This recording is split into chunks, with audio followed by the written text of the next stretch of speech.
Hi, this is the part 3 of the assignment. So we start talking about the interdisciplinary team.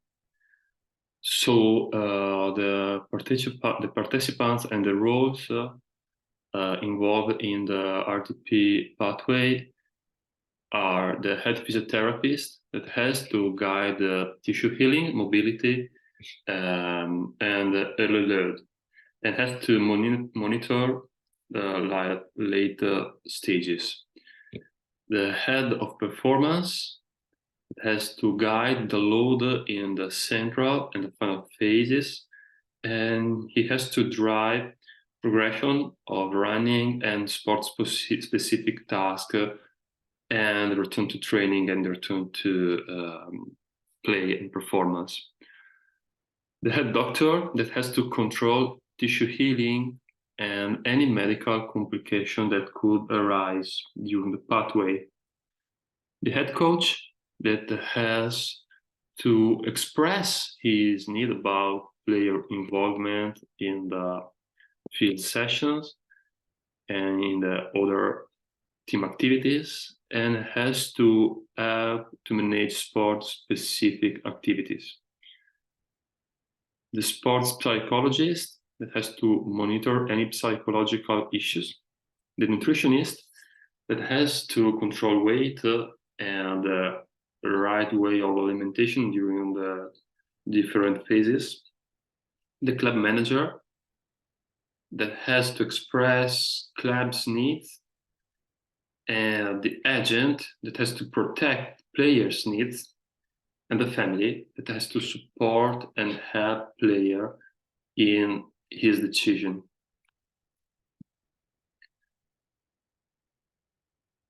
So we can see the graph of the participant and the roles, and we can see that during the phase we are in, still a lot of importance is given by the medical staff and the physiotherapist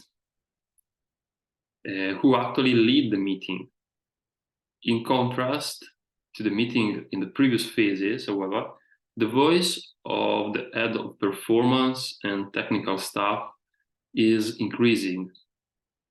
The other participants have a constant role throughout the course, and their contribution is necessary for continuity and success of the course of the pathway.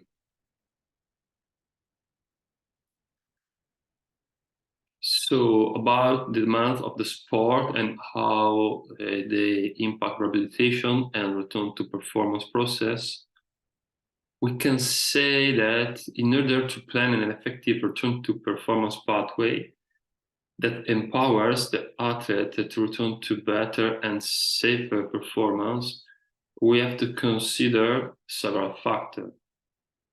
It could be specific demand of the sport.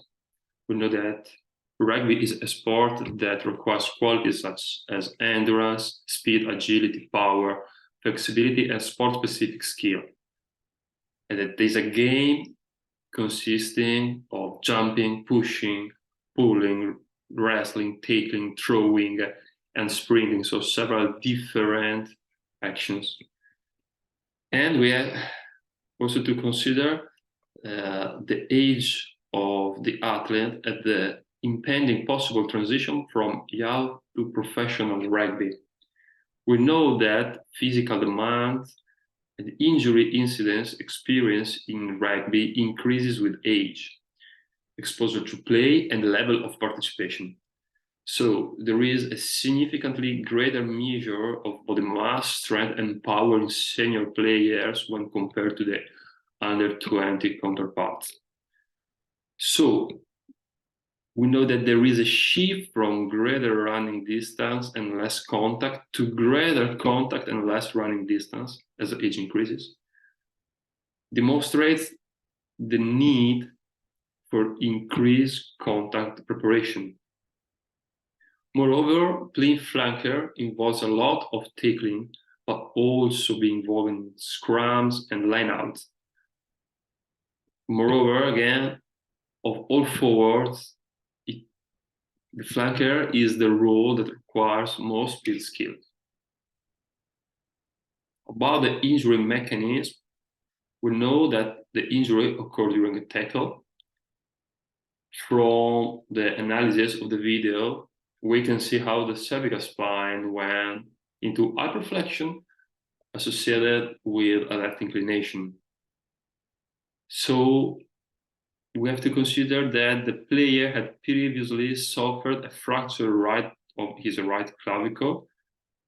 Although we have no supporting evidence, and although it has been a few seasons since these injuries, we can assume that the clavicle fracture may have occurred in a contact action, which, in association with the current injury, which occurred during a tackle, must raise our attention to the technical component of the tackle itself.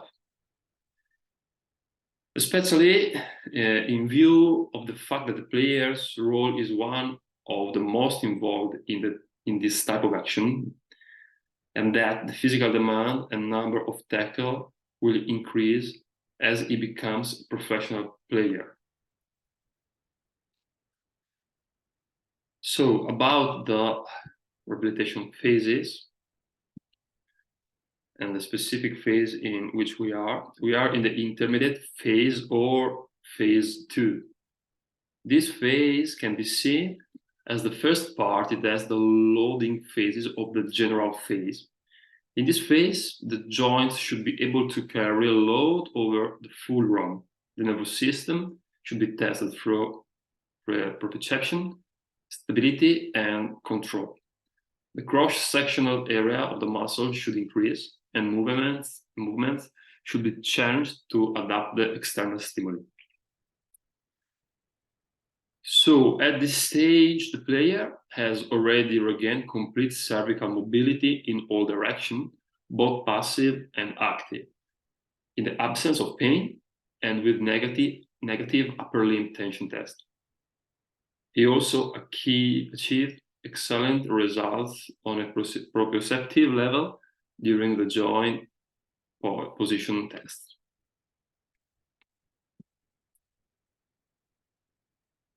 So now we'll take a look to the subjective and objective monitoring for rehabilitation, progression, and return to performance. As we can see in this graph, at the end of every phases, so phase 1, phase 2, phase 3, and phase 4, okay, then we can even divide in acute, general, and specific. We have some criteria to reach. We know that the return to performance pathway is criteria based, and for every phases we have to reach some criteria called exit criteria, and then I indicate even the main exit criteria. So now we are in phase 2. And we are working to reach some criteria about all the areas involved in the pathway of return to performance. The test session will be scheduled during every phases of rehabilitation and return to performance to monitor next strength values and other exit criteria of each phases. This test will also be carried out after gym and field session, especially when contact is introduced, to ensure that fatigue does not decrease the strength levels and therefore the player's safety.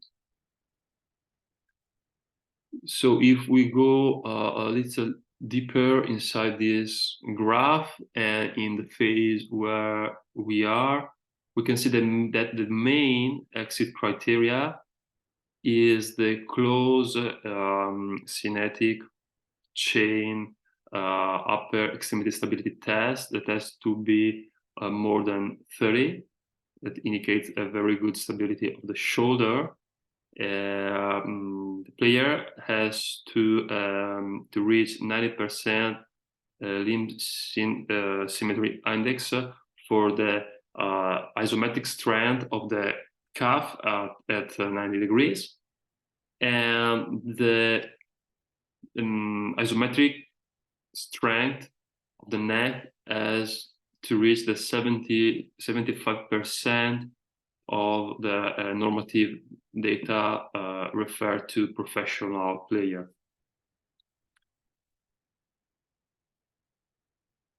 Okay, one important criteria for moving to phase 3 is to have a pain-free neck strength at around 75% of normative data, we just said.